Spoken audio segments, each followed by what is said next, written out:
A product of both immigrant and local Syrian-Lebanese parentage, Joseph Anthony Laquis learned from an early age how to walk among the people of Trinidad and Tobago without fear or favor. So my formative years were indeed an impact as a Woodbrook boy. As a result of that, I went to Mokorapo Boys RC School. And one of the peculiar things I remember about that is there were about 400 students, so only Carlos Sabga and I were the only two fair-skinned boys in the school. You know, a fair-skinned boy in those days, in the 50s in a school, so it's top every day. So I grew up among a cadre of people, and I started to learn outside of the Syrian community. His education took him through St. Mary's College, McGill University, and the University of the West Indies, qualifying as a medical doctor, a profession which served him well in later years as he took care of his constituents.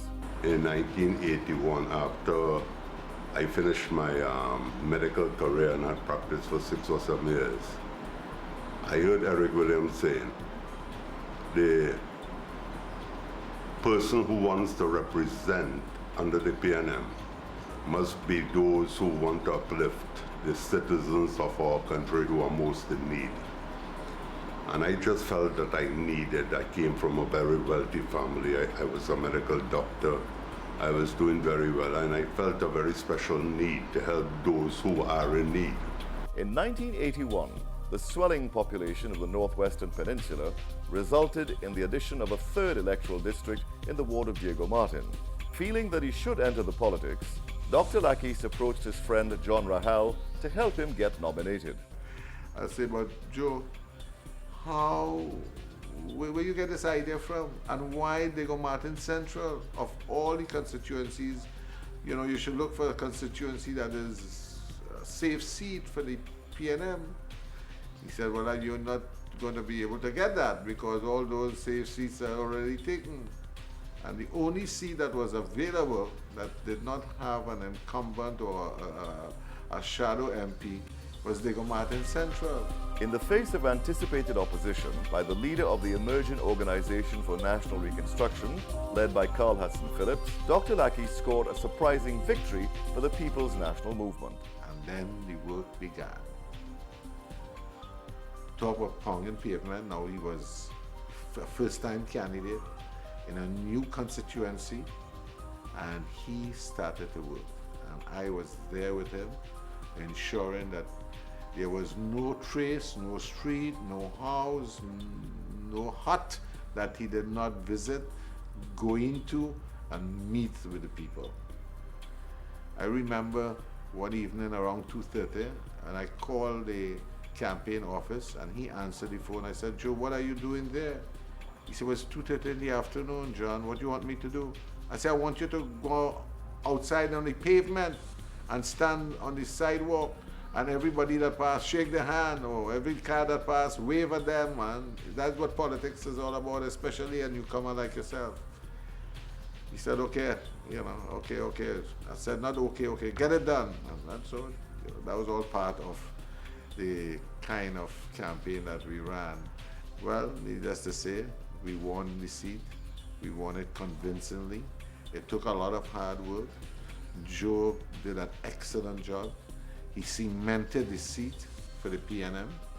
And, you know, every day Joe was there among the people, among his constituents. He continued to provide free medical services, not only for his constituents. As a matter of fact, I remember Wendell Motley and the late Morris Marshall, we together, Joe and I, established clinics, you could call it, where people could come and meet and see a doctor and prescribe medication to them.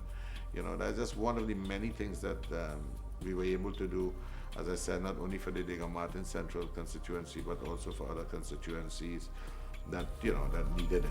Though not made a minister, Joseph Laquis was very active in the politics of the day. It was a very exciting time for 5 years, where the give and take of Parliament is, to my mind, a little bit different to what it is today. I don't think in my day people say that we could never reach to the standard of Capileo and Eric Williams. And I thought that we almost reached it. One of the most interesting things at that time was in fact 1984, the invasion of Grenada. And I recall George Chambers calling all of us together and said that he's going to go to the House asking for a mandate to reject the US invasion. I was totally against what the Prime Minister was doing then, and I strenuously objected. But he called me in and we discussed it. In fact, George Chambers wanted to send the Trinidad Regiment into Grenada to face the Cubans. I know if we had, we would have been massacred. Going back to 81, we were just about coming to the end of the oil boom of the 70s. And the price of oil started to drop, and I recall quite clearly Chambers getting up in the House, I think it was the budget of 83, to said, tell the citizens of the land, it's time we tighten our belt. Nobody took him on. And by 85, 86, the price of oil had dropped to $9. And the developmental programs that we had then for the citizens of our country in education, in health, etc., we just didn't have the money to go through with it. One of my major achievements in Diego Martin Central is that I had a great fight with Chambers to get the funding for the powder magazines, phase 1 and phase 2. And at first he had refused, but when I became adamant, eventually, because I found the area, powder magazine, and Wendell Motley was minister then, and I invited him home for breakfast and took him. And as a result of my standing up for the people of Diego Martin Central, powder magazines, phase 1 and phase 2 were built, 330 apartments. So that's one of my major achievements in Diego Martin Central. The other one is Bagatelle. Bagatelle was just dirt and no lights, and I think Bagatelle has developed quite well now. And Dr. Laquis continued to play a role in the party, and in 1990, for the by-election, I was chosen to represent Diego Martin Central, and Dr. Laquis played a very important role in the campaign. As a matter of fact, without Dr. Laquis, we could not have won that constituency in 1990. And more than that, he still had that love, you know, of the people that he generated over the period 1981 to 1986. The number of areas we walked and one saw the love that they had for Dr. Laquis, which they transferred it to me. Having retired from the cut and thrust of active politics, Dr. Laquis retired to the village of Mayaro to less demanding pursuits. So from the age of 6, Mayaro became a very integral part of me.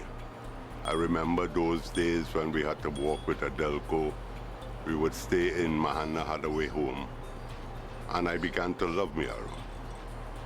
I decided in 1995 to come and live here. And for the past 6 years, I have retired here. Mayaro is not my heart. Mayaro is my soul.